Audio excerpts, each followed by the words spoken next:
Hi, my name is James Nadler. I'm from the Arte School of Media, and I want to talk to you about my creative work, The Last Place You Look, which is a television series that I've been working on and writing for the last year and a half or so.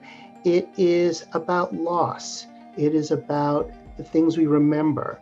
I've been spending more time back in Montreal, where I grew up, and going to places like my grandparents' house. They're long gone, but remembering how vibrant it was and what they were like, and they're no longer there. Or the Cinema 5, where I used to see movies, which is just a palimpsest, a vestige of what it was. And so I started to think about, as I am in a certain stage of my life, about loss, about memory, about the past, about nostalgia, and how could I deal with those themes and the theme of truth in a science fiction series. The Last Place You Look is about Anise, who's a victim service caseworker who is experiencing loss. She has found herself in a world where things that she thought were true are no longer true, and where she sees things that no one else does. It starts off after she comes back from administrative leave. She had a terrible experience with one of her clients, and she goes to the elevators that she's always gone to every day. And then she has this frisson, this moment of nausea where the universe seems to unfold in a strange way. And then the elevators, they vanish as if they've never been there. And Anise soon finds out that she's the only person who remembers elevators. She's the only person who remembers skyscrapers. And now she's in a world which sprawls forever, where the city starts at Lake Ontario and goes all the way to the Canadian Shield. So she starts to stumble through and tumble through these parallel worlds. The first one is the sprawl, where there are no elevators because they've never been invented, or more precisely, elevator brakes have never been invented. So to go anywhere takes a 6-8 hour drive. And then she finds herself in another world, Plague City, where vaccines have never successfully been implemented. And plague doctors, just like in the Middle Ages, roam through the city and collect your dead that you leave, because you're a good neighbor, on the curb in the morning. The next world she falls into after another frisson is the dust. And if the Plague City is a place where vaccines were never invented, and sprawl is where elevators were never invented, this is a place where catalytic converters have never been invented, and there's not enough air to properly breathe. So Anise decides that she wants to bring the world back to where it was. She wants to save the lives. That people don't need to die from these plagues or from being unable to breathe. And so she decides that she's going to try to find her way home. And again, she's the only person who sees this and believes it.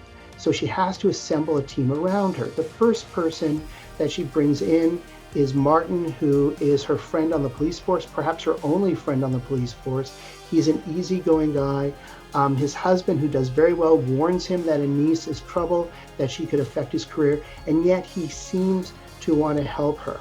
And he changes as well through every world they go to. She then intrigues Silton Hyde, who's an Elon Musk type character with resources, and he sees a possibility of monetizing whatever is happening to Anise.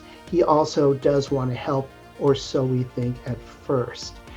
Professor Park is someone she meets at the university who's a scientist, a physicist, and so she thinks, okay, I need some science to help me, and she's able to work with Park. Park is on the verge of being deported for a violation of her visa, and so she comes on board. The final member of the team is Liam, another person, a student at the university, and Liam has murdered his girlfriend. And even though he's a murderer, and Anise finds and discovers that he's the murderer, she still needs him because his girlfriend has the key, and she told him something that could reveal what's going on. The final character, and the girlfriend Jenny is an example of this, are these women, young women that have disappeared, have vanished on Anise, starting with Nicole, who's disappeared 15 years ago, who she's been trying to help the husband ever since.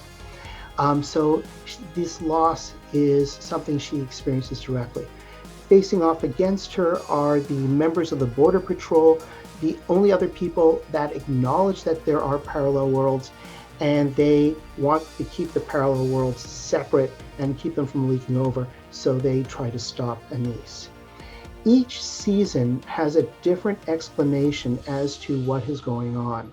In the first season, Anise believes that she's experiencing parallel worlds. Another season, she thinks she's in a video game where the assets keep fritzing it and fading out. And the reason I started writing this as science fiction is that I have an interest in immunology and viruses, and I never thought that it would come so true so fast, that we're in a world where, as I wrote, people wear masks to go shopping and use hand sanitizers. I was able to write this with the support of the Canadian Media Fund's early stage development program, which I thank them. So I was able to write 2 scripts and a series Bible and some other materials. And I'd also like to thank Ryerson for allowing me to present my work, and anyone who's interested in reading the scripts, please contact me. I'm happy to share. Finally, I do need to thank my intern, Jacob Exoben, who did a lot of terrific work on the imagery for the lookbook and this presentation. So hopefully one day you will get to see this television series on a network or streaming service near you, and hopefully what happens in this story doesn't happen in our lives.